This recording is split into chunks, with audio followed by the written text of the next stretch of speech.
শক্তিশালী একটি বিএনপিতে রূপান্তরিত করতে চাই।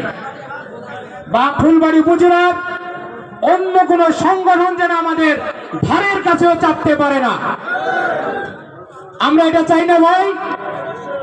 তাই আমি মনে করি যারা এখানে উপস্থিত হয়েছে, সামনের দিনে যারা নেতৃত্ব দেবে, আমরা নায়ক তারেক রহমানকে আমরা যেন কুড়িগ্রাম 2 আসনটি উপহার দিতে পারি, এটি আমাদের লক্ষ্য এবং উদ্দেশ্য হওয়া উচিত।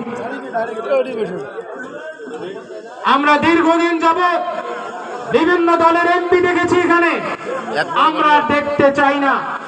আমরা চাই আমাদের দীর্ঘদিনের কষ্ট যন্ত্রণা, আমাদেরকে যে উপেক্ষা করা হয়েছিল, আমরা তার জবাব আগামী নির্বাচনে জনগণের ভোটের মাধ্যমেই দিতে চাই।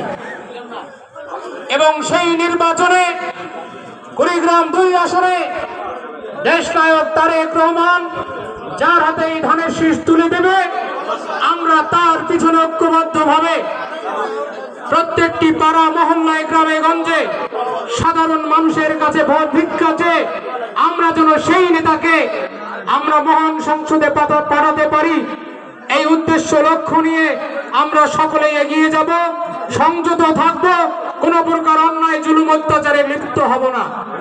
আপনারা জানেন পতিত সেই রাজনৈতিক দলটির নেতা কর্মীদের উচ্ছৃঙ্খলতা, তাদের অধ্যত্বপূর্ণ আচরণ, অহংকারের কারণে আজকে তারা নিক্ষিপ্ত, আজকে তারা বঙ্গোপসাগরে পতিত হয়েছে। আমরা আশা করি তারা ভাসতে ভাসতে লোহিত সাগর কিংবা ভূমধ্য সাগরে গিয়ে চূড়ান্ত ভাবে ডুবে যাবে। একজন তো ভারত মহাসাগরে ডুব খাচ্ছে, তাই না? আমরা ফেসবুকে টিকটকের মাধ্যমে দেখি মোদির সাথে কিছু ভিডিও আমরা দেখি না ভাই? ওখানেই তাকে ভালো মানায়, তাকে বাংলাদেশে মানায় না।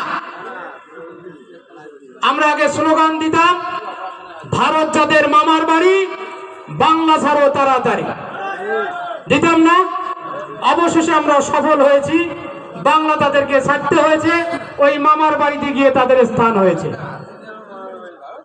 আমরা বাংলাদেশের বিশিষ্ট বরেণ্য একজন আলেমের ওয়াজের মাধ্যমেও শুনেছি যে বাংলাদেশে থাকার জায়গা পাবে না, একবারে বাংলাদেশের মানুষ তোমাকে ওই জায়গায় ফেলে দেবে। আল্লাহ রকম সেই কথাটাও ফলে গেছে। যাই হোক, আমরা তাদের মতো অধ্যত্বপূর্ণ আচরণ করব না, আমরা তাদের মতো সাধারণ জনগণের সাথে খারাপ আচরণ করব না। আমারতে চাই জনগণ যেন বলতে পারে বাংলাদেশে বিএনপি ছাড়া অন্য কোন দল মানুষের সাথে থাকে না, ছিল না।